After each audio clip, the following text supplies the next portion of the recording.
Olá, sejam muito bem-vindos. Eu queria dedicar esta preleção não apenas aos meus queridos amigos do Centro Espírita Allan Kardec, aqui de Osasco, mas também ao Grupo Espírita e Associação Beneficente Maria de Magdala, lá de Itapevi, que através da Mari também me pediu para que gravasse esse vídeo. Antes de começar, então, vamos rogar a Deus, a Jesus, que nos envolva na sua paz, no seu amor, nas suas inspirações, e que nós possamos sentir essa inspiração e assimilar e colocar em prática. Uma pergunta: qual é o objetivo da nossa vida? Nós precisamos saber, porque ninguém pode viver a nossa vida por nós. Então, qual é o objetivo da nossa vida? A doutrina espírita coloca que o grande objetivo da vida é o aprimoramento moral. É a busca por se tornar melhor, pelo seu adiantamento, pelo seu aprendizado. Então, um dos grandes obstáculos a esse nosso crescimento, a esse nosso aprendizado, é justamente o apego aos bens materiais. Aliás, o tema para nossa reflexão hoje é justamente esse. Está no capítulo 16 do Evangelho segundo o Espiritismo, item 14. Desprendimento dos bens materiais. Eu não diria apenas os bens materiais, mas tudo que nos desvia dessa rota de aprendizado. Os prazeres da carne, os deslumbramentos da visão, de poder, de fama, tudo isso são um breve momento, que não valem a dedicação e o empenho de uma alma imortal. Aliás, no plano físico, no plano material, tudo ruma para a desagregação, para a degradação, ou se preferirem, para a transformação. O nosso corpo não é nosso, ele está por empréstimo. Tudo que nós temos não pertence a nós. Está conosco por um breve momento, somos depositários e depois vai passar para as mãos de outras pessoas. Então tudo no plano material é impermanente. Como diz Joana de Ângeles através do nosso querido Divaldo, a única coisa permanente na vida é a impermanência. E aí cabe a pergunta: o que é que nós estamos buscando? Para onde nós estamos indo? É necessário saber, porque é para esse lugar que somos encaminhados pela bússola do nosso coração. Mas é fácil de descobrir. Pelas nossas conversas, pelo nosso jeito, é fácil de descobrir o que é que nós buscamos, onde está o nosso tesouro. Quer conhecer uma pessoa? Não pergunte a ela o que ela sabe, pergunte o que ela ama. Santo Agostinho dizia isso. Você quer conhecer uma pessoa? Não pergunta a ela o que ela sabe, pergunte o que ela ama. André Luiz: nós nos tornamos aquilo que nós amamos. Então, o que buscas? O que aspiras? Será que esse caminho que eu estou seguindo vai me levar, essa forma que eu estou vivendo, vai me levar a atingir esse objetivo primeiro da vida, da evolução, do aprendizado? Por quê? Se eu me desviar do caminho, à medida que eu vou me desviando, vem uma professora dura, e ela me traz de volta para o meu caminho. Essa professora é chamada dor. A dor é o mecanismo da lei para trazer o espírito desviado para a rota correta. Os bens materiais, eles não são o fim. Eles são um meio para nós atingirmos um objetivo, são a ferramenta. Só que o que acontece? Nós nos empolgamos, nos apaixonamos pela ferramenta e nos esquecemos do trabalho que temos que realizar. nós estamos nessa viagem aí, nesse estágio que dura 70, 80 anos, e nos esquecemos que a vida não é a viagem que vai chegar, que é muito mais que isso, que é só, como eu disse, um estágio. Então não podemos nos apaixonar pelas ferramentas, mas devemos focalizar no fim. Veja só, nós sabemos de muitos artistas jovens, bonitos, talentosos, que têm fama, têm dinheiro, e quantos se suicidam? Quantos se entregam, se perdem? Por quê? Porque faltou colocar Deus no centro da vida. Essa, acho que é o grande objetivo nosso, a grande bússola que deve nos guiar. Colocar Deus no centro das nossas vidas, suas leis e a busca pelos valores fundamentais do Espírito. Quando Deus está no centro, a nossa relação com os bens materiais não é uma relação de escravização, é uma relação de serviço. Serviço no bem a favor do próximo e em favor de nós mesmos, porque aí nós crescemos, aprendemos, nos libertamos, evoluímos.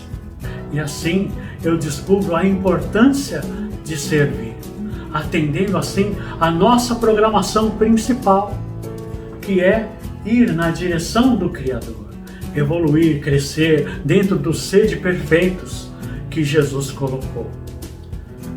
Na pergunta 1009, Paulo, o apóstolo, entre outros que responderam essa pergunta no Livro dos Espíritos, ele diz assim: gravitar para a unidade divina. Esse é o fim de toda a humanidade, esse é o destino de toda a humanidade. Como se Deus fosse o Sol e nós orbitando ao redor dele, ali perto os espíritos mais evoluídos e nós mais distantes, um pouco mais a gente chega lá.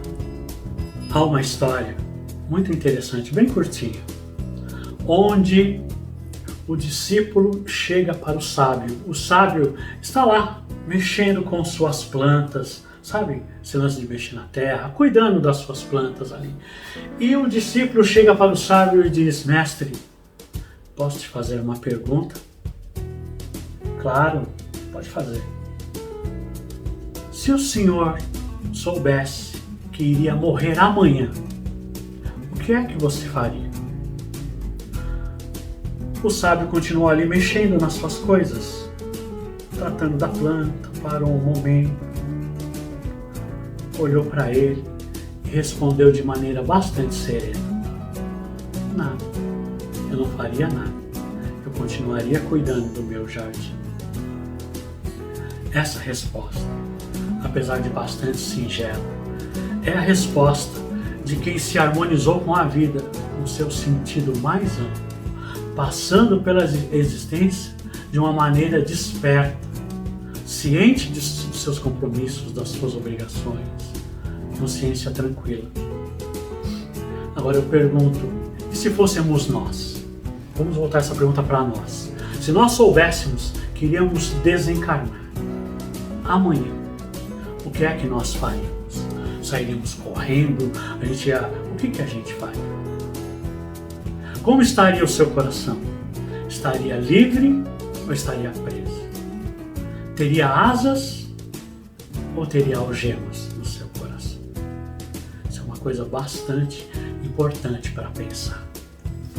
Nós, quando encarnamos, esquecemos, graças a Deus, nós esquecemos do que fizemos em outras vidas, né? E aí passamos a viver exemplificando o bem ou errando pelas nossas próprias condições, pelo nosso próprio livre-arbítrio, pela nossa espontaneidade.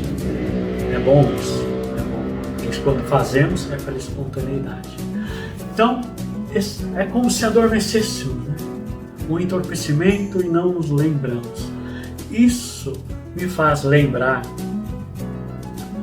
daquela passagem quando Jesus está no horto com seus discípulos e os grandes testemunhos se aproximam. Então ele chama Tiago, João e Pedro para ir com ele. E deixa eles ali e vai mais adiante. Fala para eles, fica orando que eu vou orar aí. Então Jesus está lá fazendo prece. Quando ele volta, ele encontra os seus discípulos dormindo. E ele os acorda e diz, orai e vigiai. Quer dizer, vigiai e orai, para não cairdes em tentação. E ele se afasta novamente e entra em preces. Quando ele volta, encontra os discípulos de novo dormindo. E então ele diz aquela frase, nem por uma hora podeis velar comigo. E Emmanuel, interpretando esse adormecimento, essa lição, ele diz assim, que essa uma hora é a nossa reencarnação, a nossa vida encarnada. Porque perante a eternidade, essa nossa vida de 70 anos representa uma hora. Então, não podemos dormir diante das oportunidades que nos chegam diariamente aos ouvidos, do irmão que sofre, da pessoa que está precisando de um abraço, de um auxílio, de um ombro. Nós não podemos dormir diante da oportunidade. Emmanuel vai dizer ainda que a gazela desperta com o canto das andorinhas, que a pedra, porém, só desperta com a explosão da dinamite. Como que está o nosso sono? Está muito pesado? Está muito pesado. Por quê? Porque os chamados continuam vindo. Sempre, a vida inteira. O nosso mentor é um cara que está sempre nos chamando. De maneira sutil, de maneira suave. E se nós atendemos esses chamados, somos reconduzidos de maneira amorosa ao nosso caminho. Mas se não, os chamados começam a acontecer de uma maneira mais contundente. Aí vem a professora nos trazer de volta ao nosso caminho. Para aqueles que são apegados aos bens materiais, a essa vida, dessa vida eu diria, né? O tempo é um grande adversário. É um grande adversário. Porque ele tira de nós a nossa juventude. Ele leva os nossos entes queridos, ele leva os nossos bens materiais. Passam para outros os nossos bens materiais. Mas, para aqueles que são focados na vida superior, logo percebem que o tempo é um grande conselheiro. Como se ele dissesse para nós, amigão, foca nas coisas que eu não consigo tirar de você. Porque o que eu posso tirar, eu vou tirar no momento certo. Então foca nos valores imperecíveis da vida, nas coisas eternas. Porque tudo que é eterno, o tempo só pode aperfeiçoar. O tempo só pode melhorar. Os nossos afetos, as nossas virtudes, o nosso conhecimento, os nossos amores, as nossas amizades, o tempo só pode melhorar. E aí, o que é que nós temos a juntar? Bens que o tempo tira ou bens que o tempo aperfeiçoa? Para finalizar, eu queria deixar duas citações, né, que nos convoquem a colocar Deus no centro das nossas vidas. Uma delas é de Jesus, quando ele diz assim: buscai primeiro o reino de Deus e toda a sua justiça, e tudo mais vos será acrescentado. Olha que maravilhoso. E outra é de Teresa de Ávila, quando ela diz assim: tudo passa, só Deus fica, mas Deus basta. Muito obrigado. Que Jesus nos abençoe.